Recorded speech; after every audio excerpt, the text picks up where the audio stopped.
Hello students, N के मित्तल लो class में आपका स्वागत है। आज आपका मॉक टेस्ट होने वाला है और आज हम यहाँ पे बात करने वाले हैं एलएलपी के रिगार्डिंग। जैसा कि आप जानते ही हैं, एलएलपी की थ्योरी की क्लासेस भी स्टार्ट हो चुकी हैं।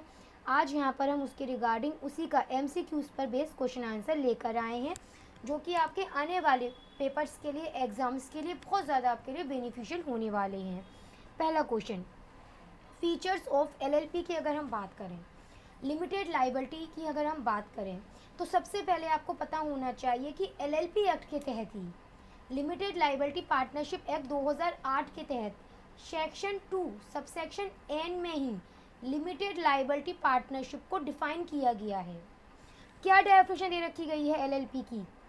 लिमिटेड लाइबिलिटी पार्टनरशिप ऐसी पार्टनरशिप जो इस एक्ट के तहत फॉर्म हुई है, बनी है और रजिस्टर्ड हुई है, उसे हम एलएलपी कहते हैं।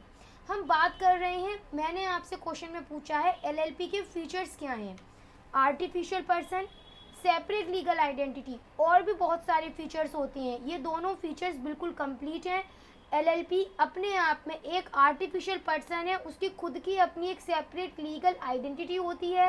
एलएलपी का अपना खुद का एक परपेचुअल सक्सेशन होता है। आपको याद रखना है, एलएलपी जो है वो पार्टनरशिप ऑफ कंपनी, पार्टनरशिप के भी और कंपनी दोनों के ही फीचर्स रखे हुए हैं। तो प्रेजेंट क्वेश्चन की अगर हम आंसर की बात करें, तो एलएलपी में जो प्रेजेंट क्वेश्चन है फीचर्स के रिगार्डिंग, तो हाँ, ये बात बिल्कुल सही है कि एलएलपी एक आर्टिफिशियल पर्सन भी है और एक सेपरेट लीगल आइडेंटिटी भी रखे हुए है। अगला question, what is the liability of partner under limited liability partnership act? क्या क्वेश्चन है? यहाँ ये पूछा गया है कि जो एलएलपी का पार्टनर होता है उसकी लाइबिलिटी कितनी बनती है। एलएलपी के जो पार्टनर है उसकी लाइबिलिटी लिमिटेड लाइबिलिटी है। और अगर आप पार्टनरशिप, जो पार्टनरशिप एक्ट 1932 के तहत है पार्टनरशिप, और एलएलपी जो एलएलपी एक्ट 2008 के तहत है, इनमें एक मेन डिफरेंस की अगर आप बात करेंगे, तो एक मेन डिफरेंस लाइबिलिटी का भी पाया जाता है। क्यों? क्योंकि पार्टनरशिप के तहत जो पार्टनरशिप एक्ट है, उसके तहत जो पार्टनरशिप के तहत वहाँ लाइबिलिटी है पार्टनर्स की, वो अनलिमिटेड होती है। पर एलएलपी के तहत जो लाइबिलिटी है पार्टनर की, वो सिर्फ लिमिटेड लाइबिलिटी पाई जाती है। क्वेश्चन आपके सामने एमसीक्यू नहीं है, ये एक स्टेटमेंट है जो आपको बताना है क्या ये स्टेटमेंट ट्रू है या फॉल्स है। Every partner of LLP is the agent of LLP but not of other partners. Yes, ये स्टेटमेंट पूरी तरह से सच है, ट्रू है। क्यों मैंने इसे ऐसा कहा, अब समझ लीजिए। अगर हम बात करें यहाँ इस संबंध में, एवरी पार्टनर ऑफ एलएलपी, जो एलएलपी का पार्टनर है वो एलएलपी के लिए लाइबल है। जो एलएलपी का पार्टनर है वो एलएलपी का एजेंट है। पर यहाँ पर उसे कोई मतलब नहीं है कि बाकी और पार्टनर ने जो काम किया है उसके लिए उसकी लाइबिलिटी नहीं बनेगी। और सिंपल समझिए, आपको पार्टनरशिप एक्ट याद है? पार्टनरशिप एक्ट 1932, उसमें एक पॉइंट आता है, एसेंशियल होता है वहाँ पर, कि अगर सपोज करो 4 पार्टनर है, 4 पार्टनर में से जो बी पार्टनर है उसने कोई काम किया, विथ अथॉरिटी करा, इन कोर्स ऑफ बिजनेस करा, तो यहाँ पर बाकी के जो पार्टनर हैं सी, डी और ए, ये अपने आप उस काम से लाइबल हो जाएंगे। इम्प्लाइड अथॉरिटी जिसे कहते हैं, याद आया होगा। पर अगर मैं एलएलपी की बात कर रही हूँ, के रिगार्डिंग बात कर रही हूँ, तो उसमें ये कहा गया है कि ये जो पार्टनर्स होते हैं वो एलएलपी के एजेंट हैं। For example, every partner of LLP is the agent of LLP. वो किसका एजेंट है? वो एलएलपी का एजेंट है। पर उसे कोई मतलब नहीं है कि जो बाकी पार्टनर काम कर रहे हैं वो अदर के लिए एजेंट के रूप में काम नहीं करेगा। आई थिंक आपको पॉइंट क्लियर हो चुका है। और इसी तरह से अगर अपने पॉइंट्स को क्लियर करना है, तो आई सजेस्ट कि आपको जो हमारी एलएलपी की क्लासेस स्टार्ट हो चुकी हैं, रिवीजन क्लासेस स्टार्ट हो चुकी हैं, आपको उन क्लासेस को अटेंड करना है। आप बहुत ज़्यादा कम्प्लीटली से समझ पाएंगे और तभी आप इसके रिगार्डिंग इसके एमसीक्यूज़ को भी आप अच्छी तरह से कर पाएंगे। क्वेश्चन, अब जैसा कि आपको पता है एलएलपी में एक डेजिग्नेट पार्टनर रखे, एलएलपी में 2 डेजिग्नेट पार्टनर तो कम से कम रखे ही जाते हैं। इनका एक इम्पॉर्टेंट रोल होता है। एलएलपी के जितने भी लीगल मामले होते हैं, जितने भी इनके कॉम्प्लाइंसेस होते हैं, उन सभी अफेयर्स को देखने का काम किसका होता है? उन सभी की लाइबिलिटी किसके लिए होती है, रेस्पॉन्सिबिलिटी किसकी होती है? डेजिग्नेट पार्टनर की होती है।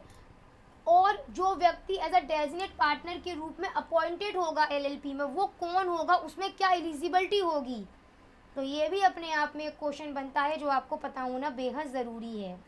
क्वेश्चन, एलएलपी का जो क्रिएट किया जाता है तो क्यों क्रिएट किया जाता है, तो एलएलपी को केवल और केवल प्रॉफिट अर्न करने के लिए ही क्रिएट किया जाता है। Has power to investigate the affair of LLP, तो central government has the power to investigate the affair of LLP. Question है, shall the provision of Indian partnership act 1932 apply to LLP, of course not, because क्योंकि LLP पर LLP act 2008 लागू होता है, उसके ऊपर partnership act 1932 apply नहीं होता है। एलएलपी एक्ट में टोटल कितने सेक्शन, टोटल कितने शेड्यूल बताए गए हैं, एक मोस्ट इंपॉर्टेंट क्वेश्चन है।